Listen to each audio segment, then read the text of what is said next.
So welcome along. The session today is titled Keeping Your Head the Next Wave. And we're going to cover some really important information, some information that is a little bit incomplete at this stage, but certainly now's the time to be getting on top of it and understanding where your business needs to head over the coming months.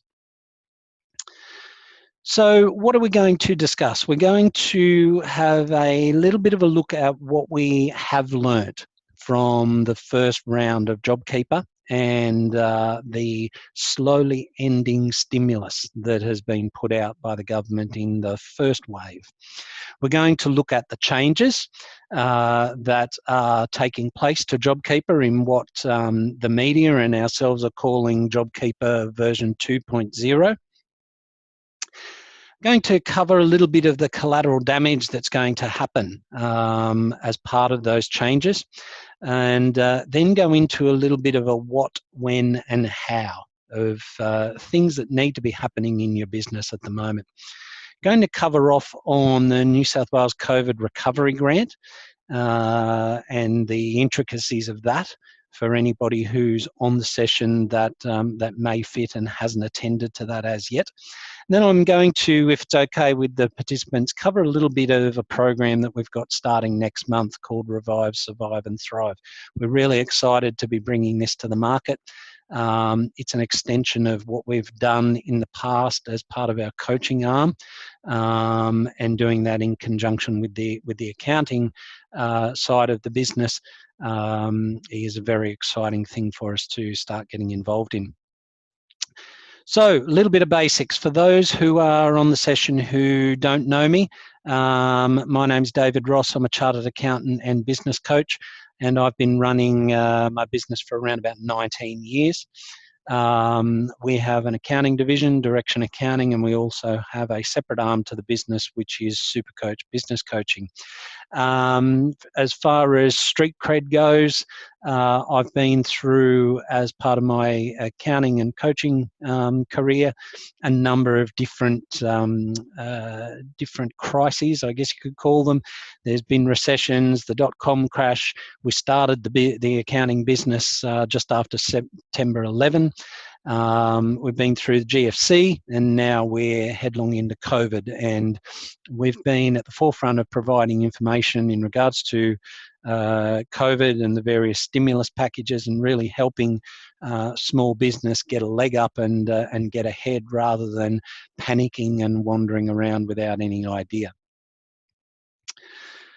So just some words of inspiration. I like to share some words of inspiration at the start of any webinar, and this one was very apt. I came across this one sitting in on a session last week, and that's an Eisenhower quote, which is, "Plans are useless, but planning is indispensable." And what that means is that it means that your plan may change, your plan may get wiped out from left field, but the actual planning process is indispensable. The planning process, whether you get a paper document at the end of it, it's the planning process of looking at the options, looking at what you've got covered, what you haven't got covered, what you need to attack next, is the crucial part. So the actual plan at the end of it is just a byproduct. So what are the lessons that we learnt in the first JobKeeper round, and also stimulus, and also COVID overall with businesses? I think one of the things that we learnt was that we hadn't really considered risk in our business. Most small businesses that I've been dealing with have managed, but I don't think any of them were prepared for the impact that COVID was going to have on them. Some businesses have continued to thrive and do well. Some businesses have been wiped off the map. But none of the businesses had really contemplated a risk and the things that would happen if they had to close, if all of a sudden they couldn't work from their business premises. These are some things that don't need a pandemic to happen. if your place of business burnt down tomorrow, then yeah, sure, your insurance might have some coverage in it, but what would you do? And we hadn't considered those things up until COVID came along. The other thing that we learnt was that that rules change. And they certainly did. The government came out one day and said that certain businesses could be open. They came out the next day. This was in particular with hairdressers, for instance. One minute they could open, the next day they couldn't. Then the following day they could again.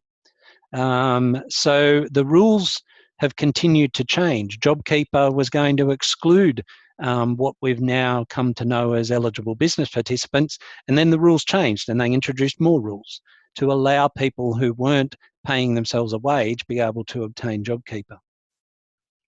And they're going to continue to change. So what I'm going to cover today is what we know about JobKeeper 2, but don't be surprised if before JobKeeper 2 comes in that there's a whole heap of changes which we're keeping you up to date with. And as I said at the outset, make sure you keep an eye out for webinars that will follow this in terms of us keeping you abreast of those changes. Good advice is invaluable. And I've been banging on about this now since COVID started, and I'm going to continue banging on about it until probably I curl up my toes. You can't rely on the advice from the guy at the pub. You can't rely on the advice from the guy next door because everybody has different circumstances. You need to get advice from people who are trained in this stuff, and you need to rely on that good advice to make very important decisions within your business. The people who jumped on getting good advice from their advisors are now reaping the benefits of that. The other lesson that we learned was that money cures everything, or does it? And nothing's going to be more certain than when JobKeeper 2 comes, there's going to be a whole heap of businesses that realise that a quick spurt of money into the fuel tank is not going to necessarily get them through the whole cycle that we're in, whether it be pandemic or whether it be recession. We are in a downturn cycle for business, and whether you're relying on that money to get you to the other side or not is going to be very critical. I want to look at some of the changes now for JobKeeper version 2. So let's have a look at what's changing in summary. So the first is that JobKeeper has now been extended, as we're probably all aware, to the 28th of March next year. The government's come out and said, look, we need to keep giving stimulus to businesses to keep people employed. Otherwise, we're going to have absolute bloodshed. The second thing that's changing, though, is that you're going to have to reassess for eligibility. So for those who've been with me along the course of this journey, who are on the session, will know that we were very strong in letting people know that eligibility was once, and once you were eligible, you were going to be eligible for the rest of JobKeeper. That was the case up until the end of September. The change now is that you're going to have to reassess your eligibility not once, but twice to get you through to the 28th of March. And that's going to be very important. And the clock's already started ticking on that. And quite smartly, the government has made the first eligibility period one that's already happened, not one that's going to happen into the future, and I'll cover that shortly. Eligibility is now going to be based on BAS quarters, not months. So we won't be saying, okay, well, we weren't eligible April, but we are eligible May, so we'll get into the system. It's also not going to be prospective. So it's not going to be able to say, well, okay, we believe that we're going to be down 30% over the next 3 months. Therefore, we're going to register and be eligible. The other key thing is that the payment's going to reduce in 2 stages. So what we've become to be very familiar with, the $1,500 a fortnight or the $750 a week, is going to drop. And it's going to drop for the first stage, which is the December stage, we're calling it. And then the March stage is going to be a second stage where you're going to have lower payments. And those payments are also going to be changed in terms of where you sit with the hours that are worked by employees. So there was a lot of conversation about casuals who maybe are long-term casuals, but they only work 10 hours a week. They were actually getting more money on JobKeeper than what they were getting when they were working. So it's quite interesting how the government's taken a different stance on that. And we'll talk a little bit about how the split rates are arrived at. So the first part I wanted to talk about was how will payments change? So the first part of the change is going to be the December quarter, what we're calling the December stage. Now, you'll see some things written in the media and certain releases which go to the 3rd of January and dates that are just a shade off the quarter. Don't get too worked up about that. It's just people being technical and working with the pay fortnights. To make this easy to understand, we just split it down into 2 stages, the December stage and the March stage. Now, the first of those, the December stage, once JobKeeper 1 finishes at the end of September, you'll go into the December stage. And the December stage is basically saying, okay, we need to look at the payments, and we need to say, well, okay, we're no longer going to get $1,500 a fortnight, we're going to get $1,200 a fortnight. And that's if you're working over 20 hours per week. What you will also then find is you will find that the payment for under 20 hours a week will be $750 a fortnight. Okay? So that's going to alter as well.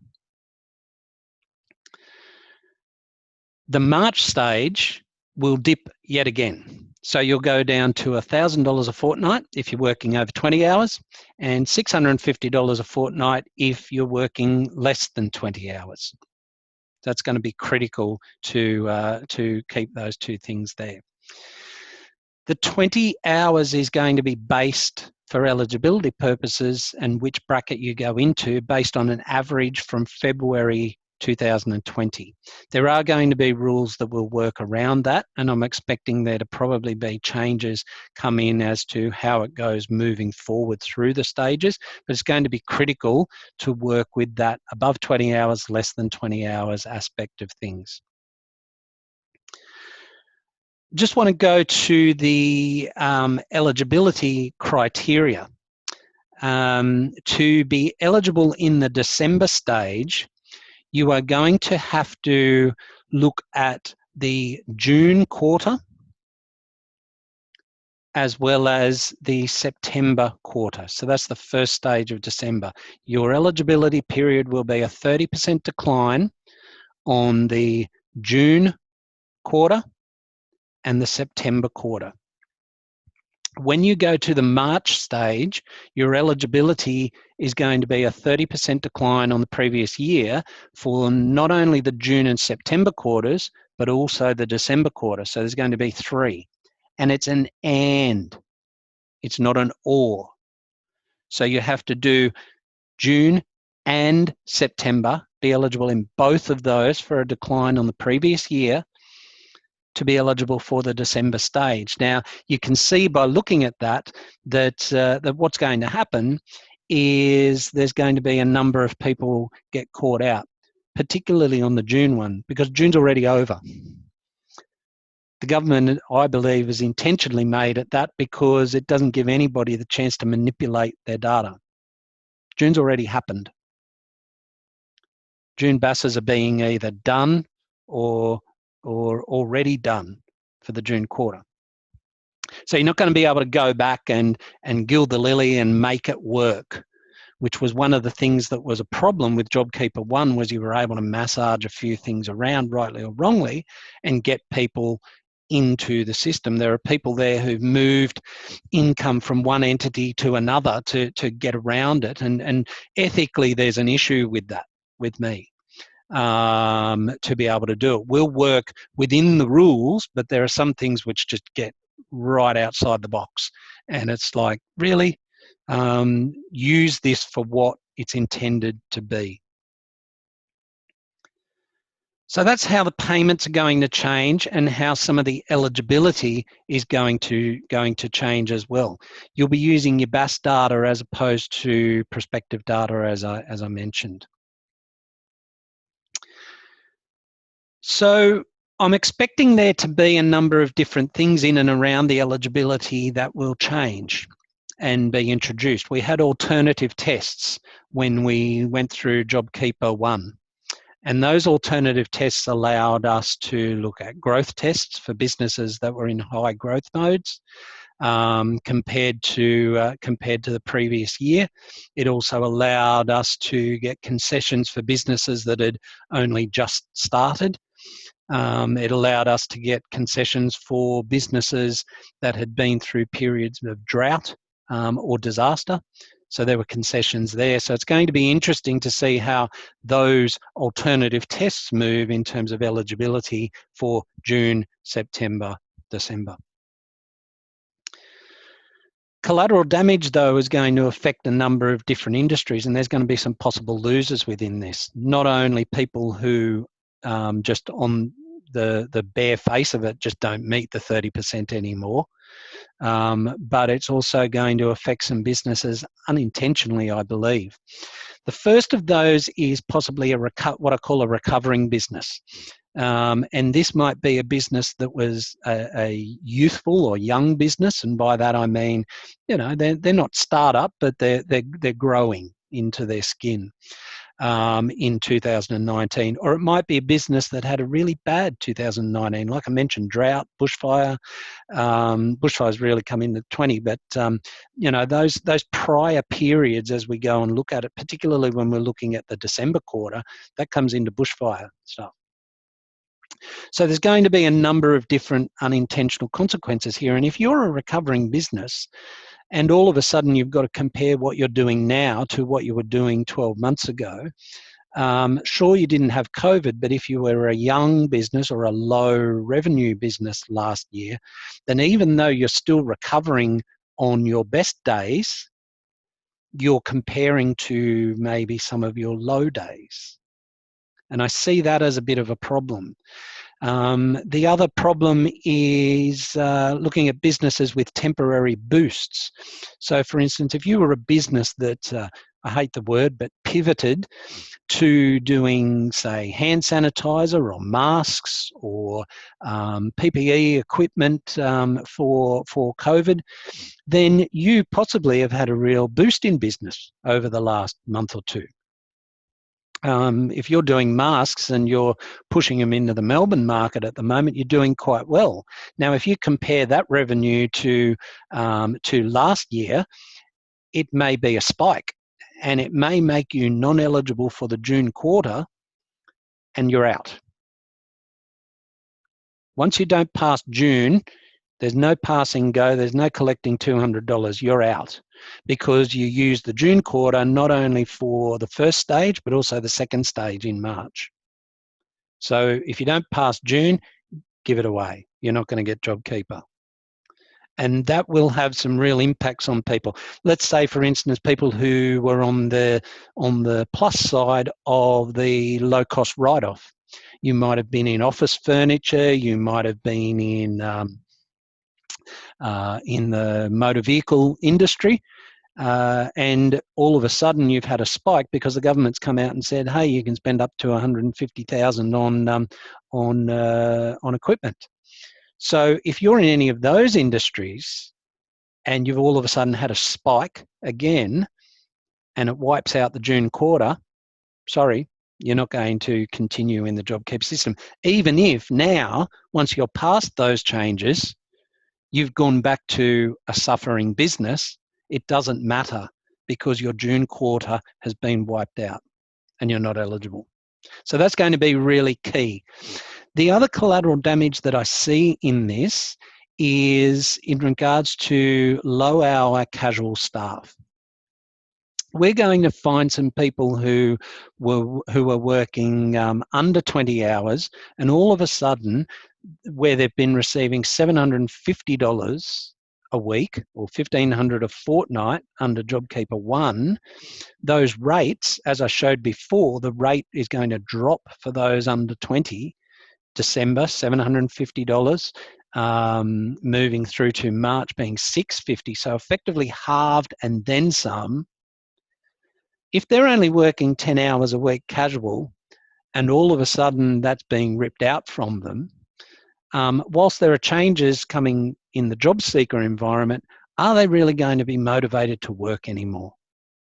Or are they going to drop out? So are you going to have people who are sitting there making a decision off their own bat as to whether they're going to work for your business or not? Now, that might not affect the majority of your workers, but it is going to be an impact. And if you run something like, say, a cafe, and the majority of your staff work between 15 and 20 hours, all of a sudden you've got people who are looking at the difference between receiving $750 and $1,200. So they're going to be chasing additional hours which you might not want to necessarily provide, because even though you're getting the JobKeeper, as we know, you've got to come up with the cash for this in advance and then get paid in arrears by the government. So you go back to the employee and you say, no, look, I just need to keep you on 15. What's the employee do? The employee either has to make up the other 5 hours that they need for their pocket elsewhere and then be non-eligible for JobKeeper with the next person, or they have to make a decision about where they're going to sit in terms of putting in hours for remuneration. It doesn't help with rostering. It doesn't help with trying to get that balance between looking after your team, looking after your business, and then also getting the right amount of people on the bus who are needed to run your business. So it's going to be a lot of confusion in the business space as to who do we need and how are they going to be paid based on these hours. So full guidance is yet to be released on a number of these areas. And this is where we're going to be working with businesses, I think, over the next couple of months to get this right. As I said, June's already gone. We can't change June.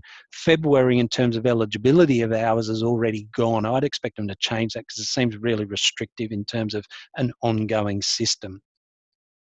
But who knows? We haven't got a crystal ball. We can only get the information out as it's needed. But it's important for your business now to be considering these things, because what does your staff structure look like at the moment, and where do people sit at the moment as it currently sits, and what are we going to have to be doing with them as we move down the track and we start getting into these other periods? So what, when, and how? What are we going to have to be doing? When are we going to have to be doing it? And how the hell are we going to do it? So the first thing is mid to late September is the eligibility assessment stage 1. So that's for your December stage. So that's the formal eligibility assessment. However,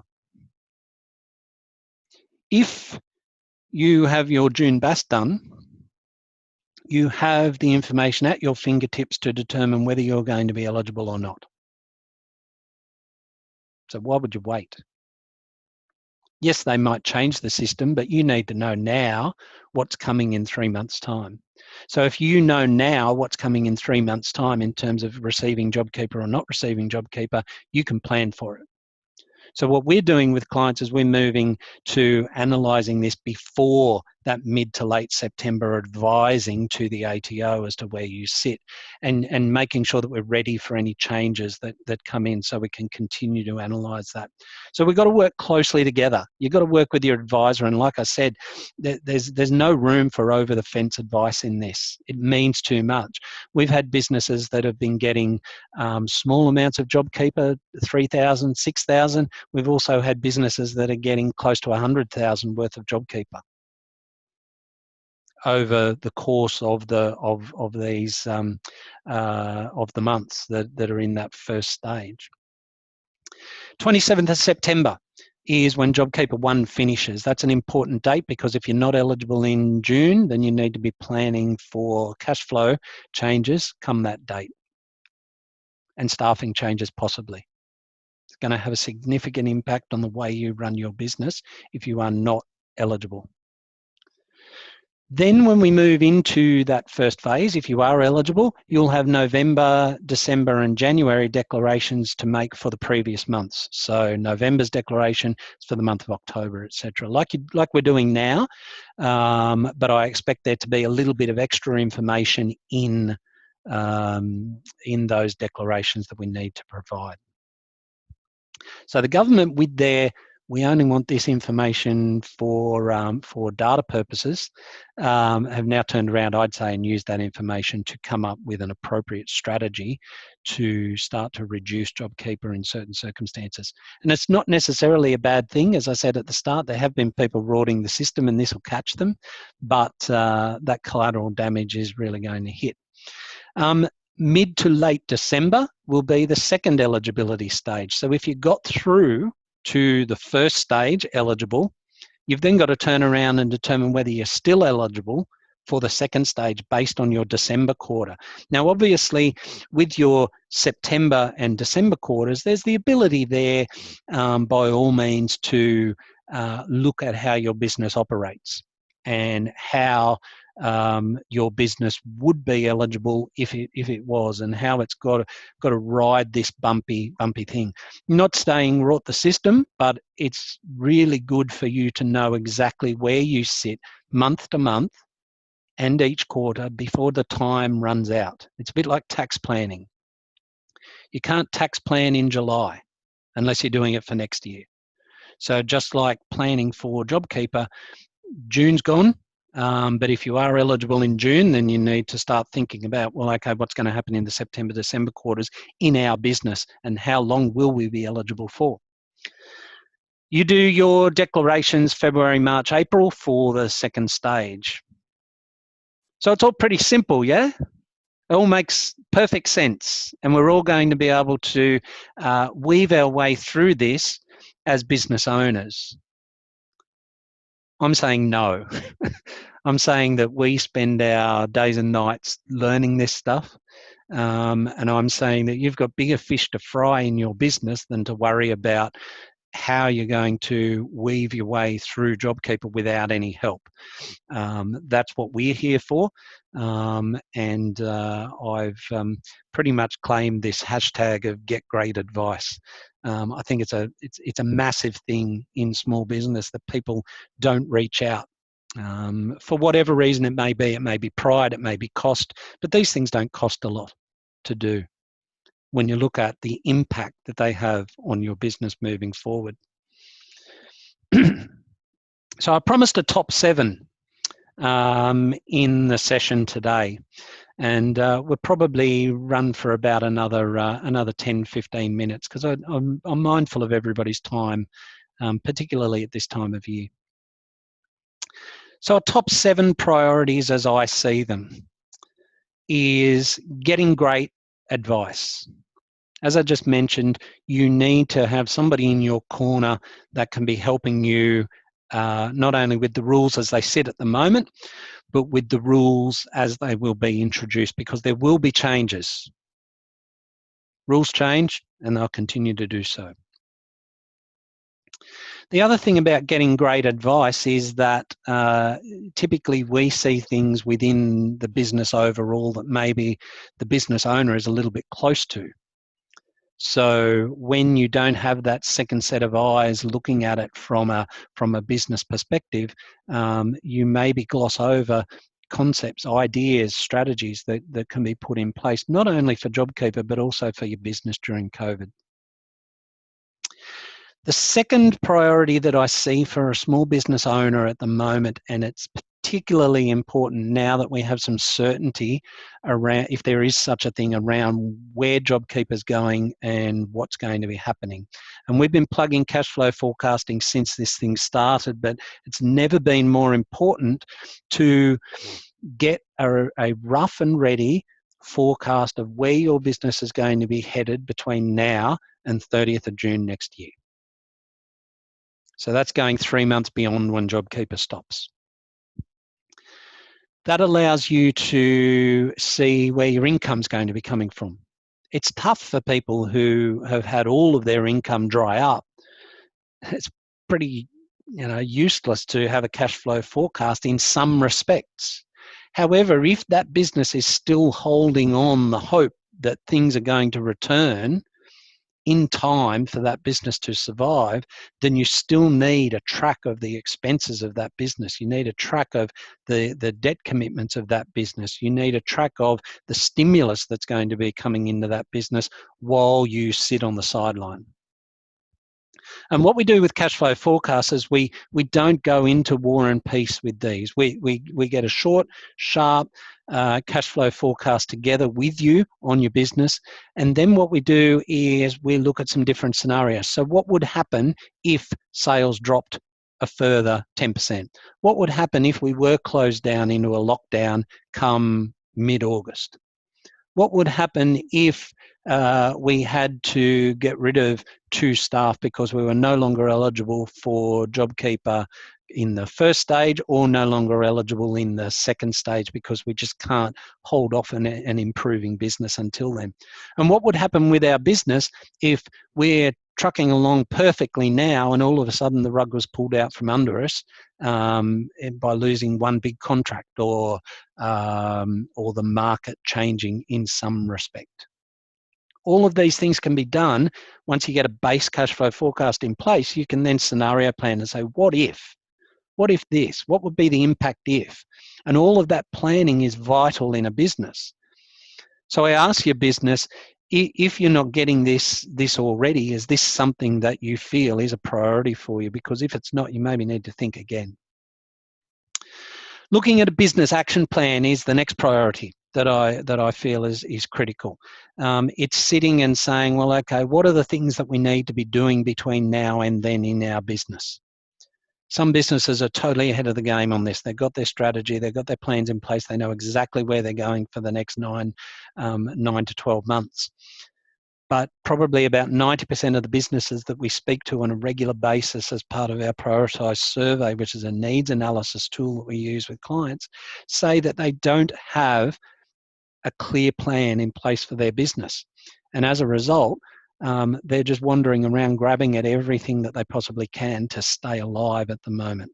And it's not a good feeling, causes a lot of stress. It's causing mental health problems all over the shop with business owners because they just are too proud to put the hand up to get a clear plan in place. Again, doesn't have to be war and peace. We can do a business action plan over a 3-4 hour session with a business owner. Really valuable stuff. Set you up for your survival over the next 12 months. I'd encourage every business, once June Bass is out of the way, or even before June Bass is out of the way, to look at pre-eligibility. Are you going to be eligible when we're looking at that June quarter? Okay. Now's the time to assess that, particularly if you haven't lodged your BAS. There's probably not a lot you can really do or want to do, but just the certainty of knowing where you are now is going to pay dividends moving forward. And if you can do it, why not? So we can again help with pre-eligibility tests if you need that. They may change. You may find that you're ineligible and go down one road, oh, the whole world's going to fall in, and then the government's just as likely to come out with a change. similar to JobKeeper 1. But the important thing is knowing where you're heading so as you don't have to stress, because we saw a lot of stress, a lot of despair when the government just kept releasing change after change after change. And hopefully this time around it'll be a little bit more orderly in the way that they do it. But the last thing I want for any business owner is running around in total despair and total panic, because there's no need to do that. We've got enough time to do this in an orderly fashion, despite what might be happening underneath the water in your business, the old duck analogy. A bookwork review. We're doing this with clients at the moment. If you're not a client of ours and you're on the session today, one of the things that we would suggest is just reviewing your bookwork and making sure that we've got your bookwork up to date on a monthly basis, as opposed to waiting until the end of the quarter, which has kind of been traditional for some businesses to do that and not really be in that monthly or up to date cycle. The systems now allow us to have real-time data. So we're encouraging all businesses, whether the clients or not clients, to now move with us in this phase of real-time data. We've had the systems there for many years. We've been, for instance, with Xero for around about 9+ years now. We're one of the first firms in the Mid-North Coast to do that. And it's really paying dividends to allow us to move clients confidently to having real-time data at their fingertips, rather than having the system, which we're finding a lot of accountants are setting people up on cloud products, but really not getting the 100% out of them. Sometimes it takes a while, particularly with clients moving from an older style system to a newer style system. It takes a while to bring them on board. But we're there to help. The next session is section of priority for you to concentrate on is making the tough decisions. Some businesses on the session today might be thriving. They might be doing quite well. Likewise, there might be businesses who are about to close the door. There might be some businesses that need to close the door but are refusing to shut it. And those tough decisions need to be made. It may be a decision about overstaffing. It may be a decision about the type of work that you do, the plans that you had, which are now in tatters. But those tough decisions, it's now time, if it wasn't before. As an example, I've had discussion with a few businesses over the last few weeks in and around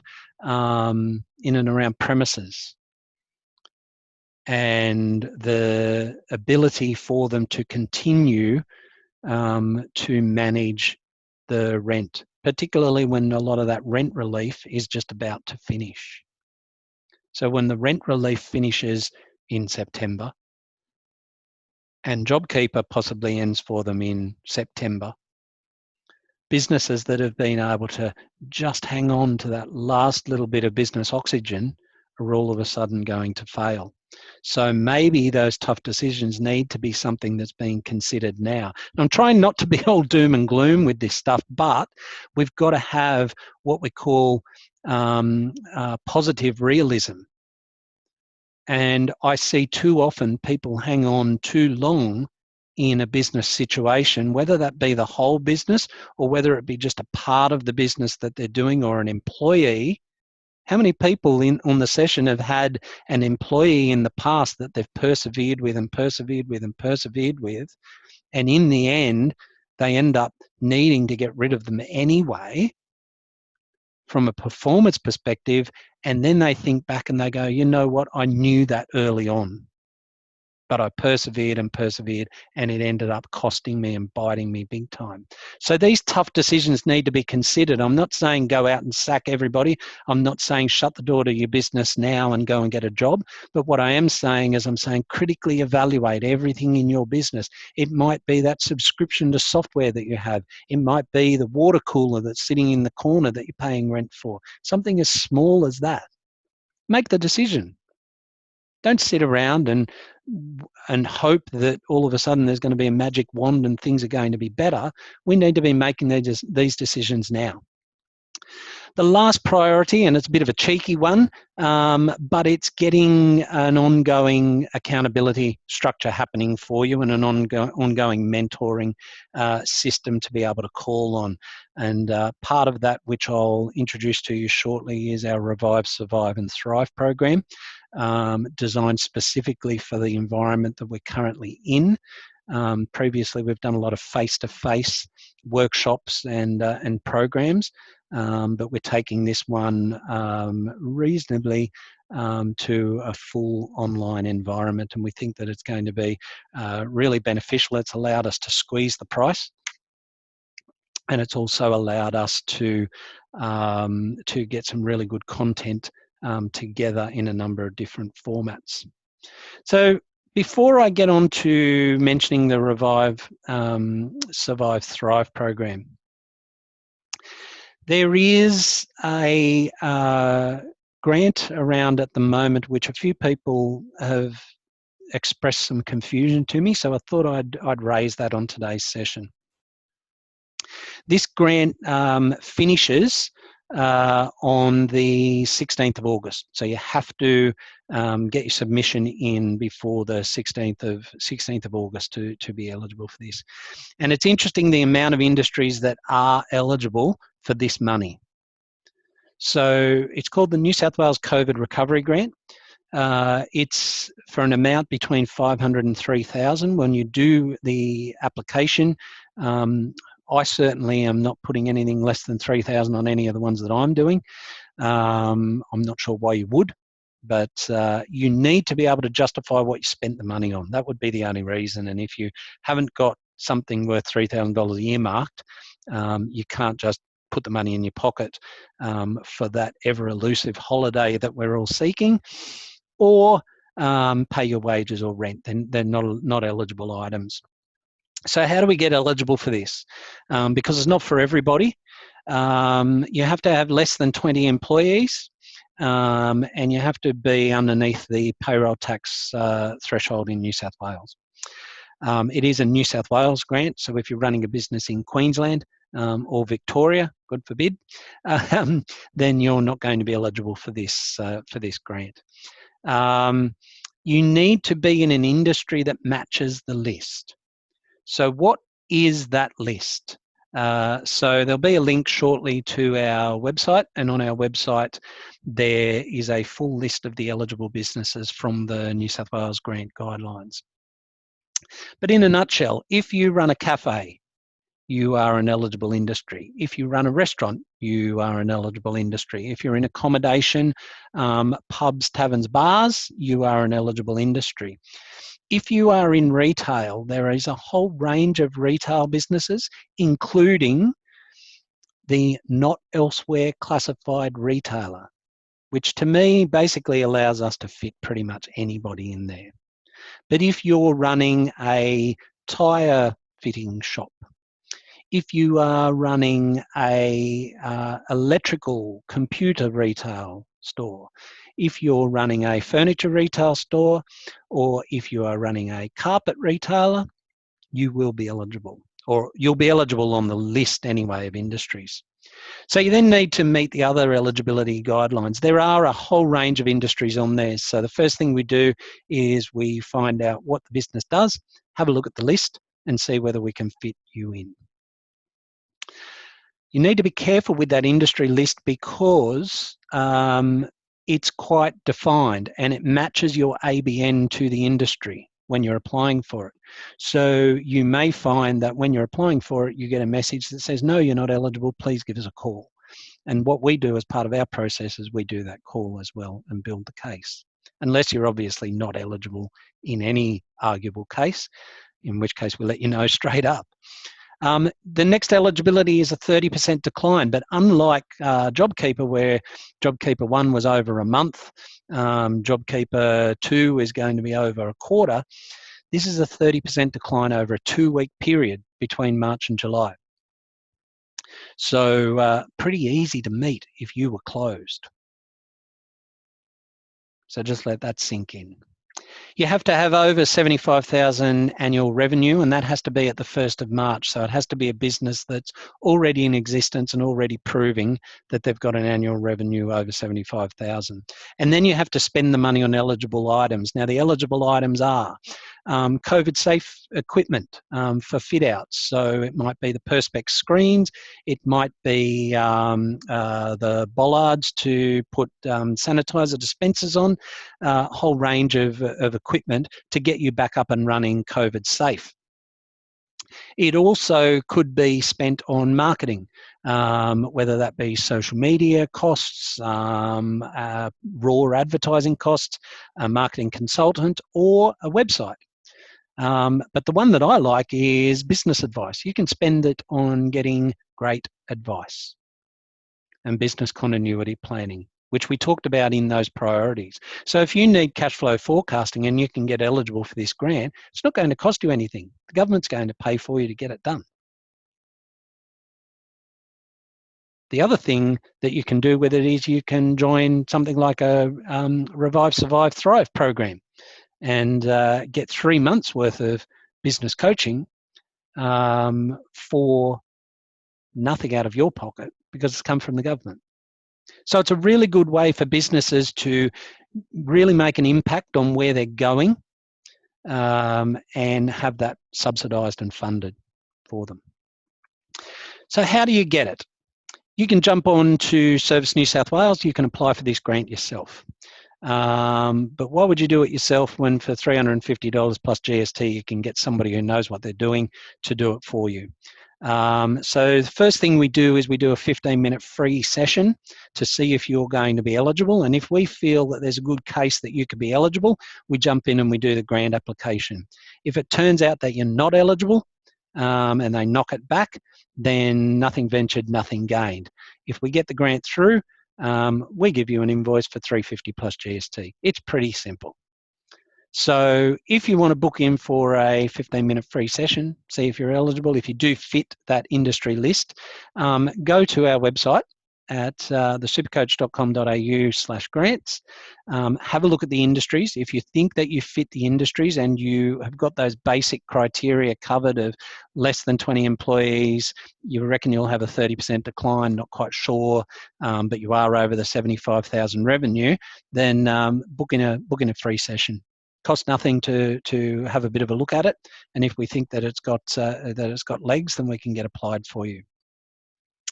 Last thing I wanted to cover before we wrap up is the Revive, Survive and Thrive program that I talked about. We're launching this August. We were going to have it done by the start of August. However, we put it back to align with the COVID recovery grant for those businesses who may want to apply for the grant and use some of that money to jump into this. Plus, it's also been put back because we've had to jump in and deal with this JobKeeper stuff as a priority.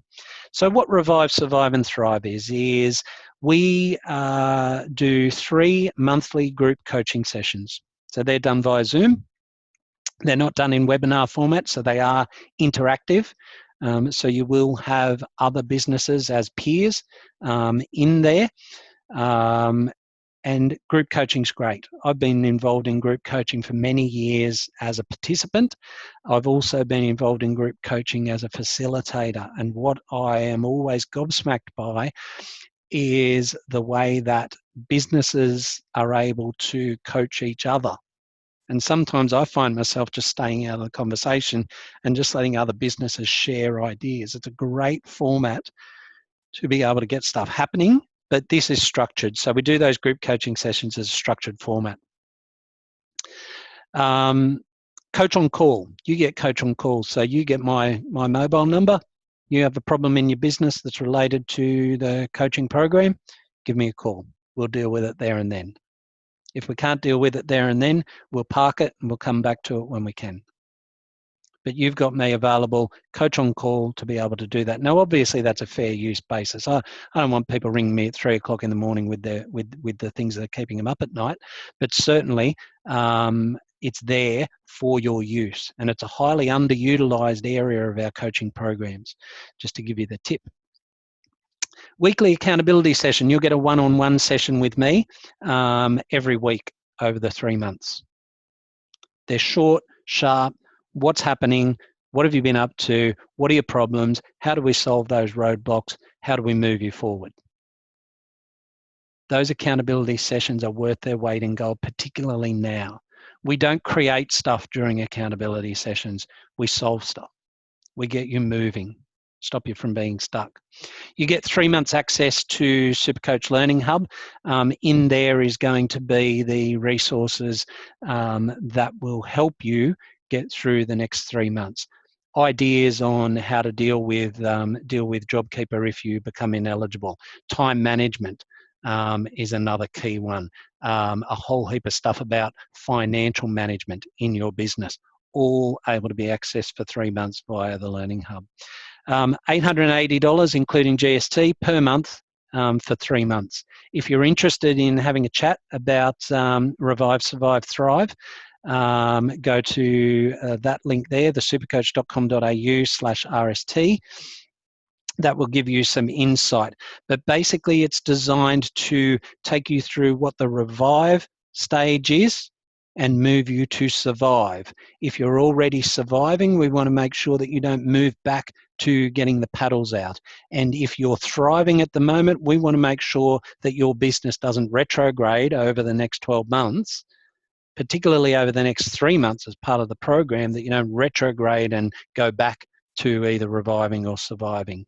It's there for businesses to jump on board with, and something that's going to be key. And for those people who've been part of this session, there's probably a little bit of an extra sweetener in there in terms of cost, which we'll deal with on a one-to-one basis. So that's pretty much all I wanted to cover today. So I just wanted to go back to the key changes that are in JobKeeper. Extended to 28th of March. You've got the eligibility reassessments. You're going to have 2 now, which is for the December stage. You're going to look at June and September quarters, a 30% decline compared to last year for the June quarter to the June quarter last year, the September quarter to the September quarter last year.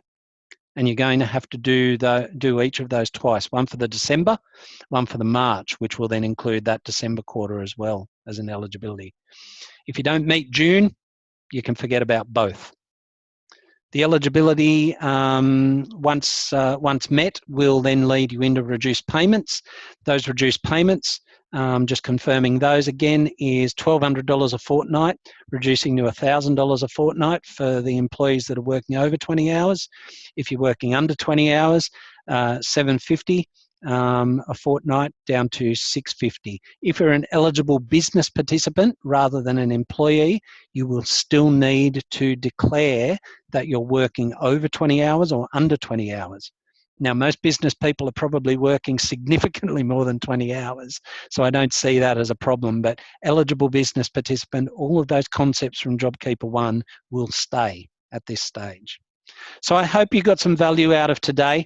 We've ended up running the full hour, but I think covering off on those couple of programs, particularly the COVID recovery grant, remember the eligibility there. If you want to get in touch, go to supercoach.com.au/grants. We'd love to talk to you if you are eligible, and love to secure some money for your business. And then if you are looking for what to spend that cash on, then I think that the Revive, Survive and Thrive program is perfect. It gets your business 3 months worth of coaching, both group and one-on-one, to help your business get through this next stage of COVID, because sure as hell, things are going to keep happening and keep surprising us. Do we go into lockdown? Do we come out of lockdown? How do we manage our business in a COVID-safe environment? How do we make sure that we're not front page, we can't say front page of the paper anymore, but front and center in terms of COVID outbreaks, or front and center in terms of COVID safe fines, which we've seen over the last week for both of those across New South Wales. So that's it for today. Thank you for joining me. There'll be a copy of the recording come through if you want to recap on anything that I've covered. Yeah, go to each of those links on the website. Get in touch if you want to take things further, and we can have a chat over how we can help. Enjoy the rest of your day, guys. There's some short contact information if you do want to get in touch, but otherwise, enjoy the rest of your day. Get strong in your business and get great advice. Thank you.